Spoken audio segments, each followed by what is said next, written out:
The creators of Bump would like to thank all of you for making the Bump experiment a success. We set out to start a conversation, and we really didn't know if it would succeed. Lots of people have paid lip service to the fact, including most of our recent presidents, about trying to move past the political rhetoric and to try to really find solutions to tough problems.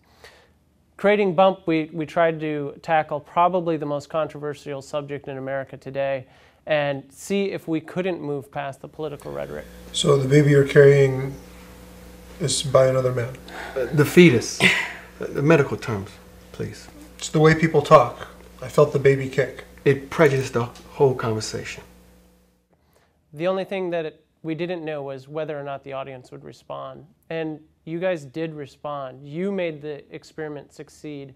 And I think going forward, Bump is a model for how conversation around sensitive issues should start. It shouldn't start from whether you're pro-choice or whether you're pro-life.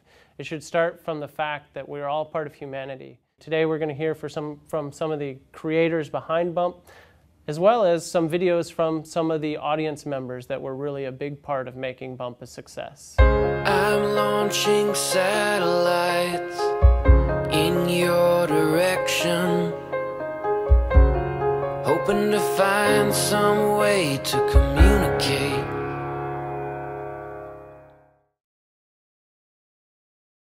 My number one complaint, I only get one, that would be that you're trivializing a really important decision and you're belittling these women.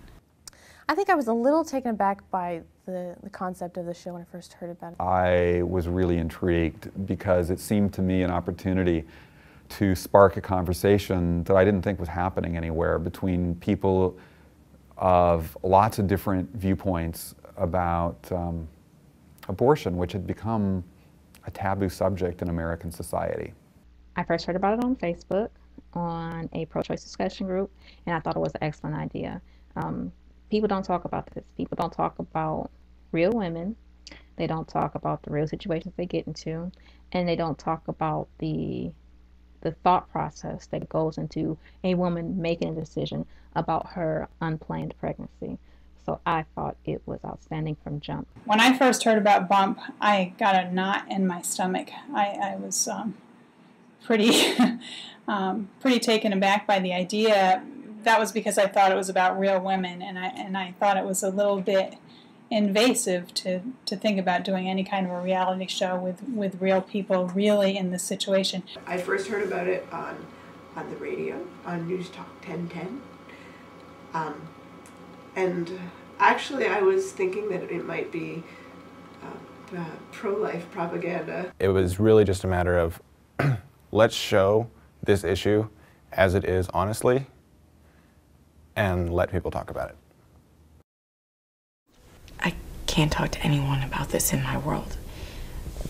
It'd just be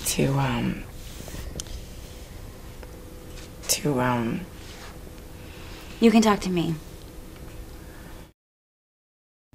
Our audience has been fantastic about telling us their stories and telling us what they think on the Bump website. I have been particularly moved when I've seen people who clearly disagree with one another taking pains to really hear what somebody else thinks, trying hard to understand what the other point of view is, coming to one another's defense, coming to the defense of people they disagree with. I think that has been it's been beautiful to me, it's been moving to me, and it's made the entire experiment, in my mind, a huge success. Sometimes you just want to talk and discuss and have someone understand your feelings and your point of view, and those really don't have a place in debate or in other discussion groups. Especially what I like about the Bump platform, the message boards that are happening there, is that they really are a safe place for women to share their stories and their experiences. There was always one comment. But your group, your crew handled everything very well. I really saw the human side of people who have had abortions and people who are pro-choice and who really believe that abortion is a good thing. I really saw that human side of them through Bump.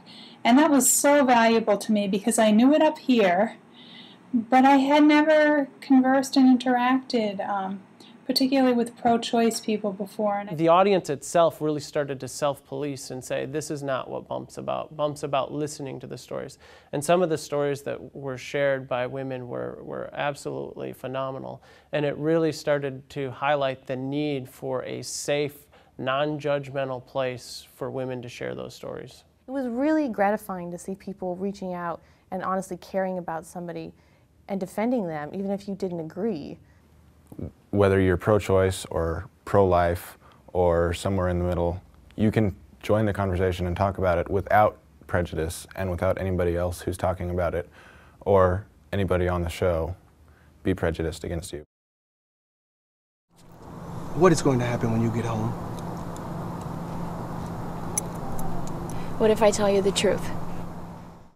I think it's really allowed people to see the humanity beyond the debate. And for me, that's paramount and that's huge. And if we've been able to do that and kind of lift the mask off this issue, I think we've really achieved what we set out to. People are human beings and they deserve the dignity of having their opinion said, and you need to understand where they're coming from, because I think most people generally have the best intentions at heart, and my word, we all make mistakes, but I think a lot of times we do it for genuine reasons. People don't always just viciously decide to do something just because they want to be vicious. I think anyone who was pro-life before is going to still stick with their pro-life philosophy, and anyone who's pro-choice is probably not going to change their minds based on this. I know I didn't change my mind, but there were parts of it that made me think, and I think it's just important to have a dialogue, and this is a really different way. I've gone to a lot of message boards where they were talking about the same topic, and it's always a kind of a back and forth debate. Someone says abortion is wrong, someone else says no, women need a choice, and it's just it's just the same thing over and over again.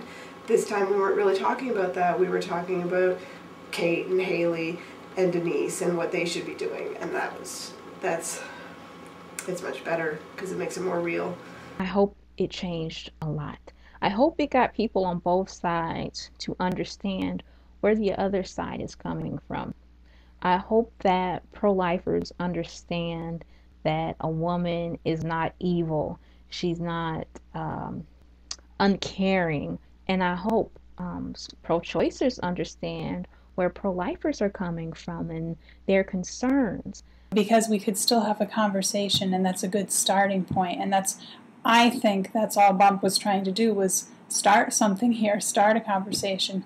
I want to thank the Bump audience for showing up episode after episode, in many ways trusting us as the storytellers when they had no idea where we were going, and if we were some kind of propaganda ploy, if we were from one side or the other side, or if we would really do what we said we were going to do, which was tell these stories as honestly and fairly as we possibly could, and allow them to share their stories, whatever they were, on our website. They have gone on this journey with us, and they have participated in a conversation that I'm not aware has happened anywhere else in the world. And for that, I applaud them, I thank them, and I admire them.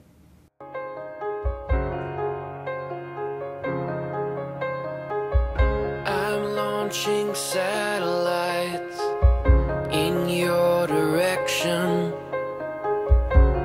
hoping to find some way to communicate.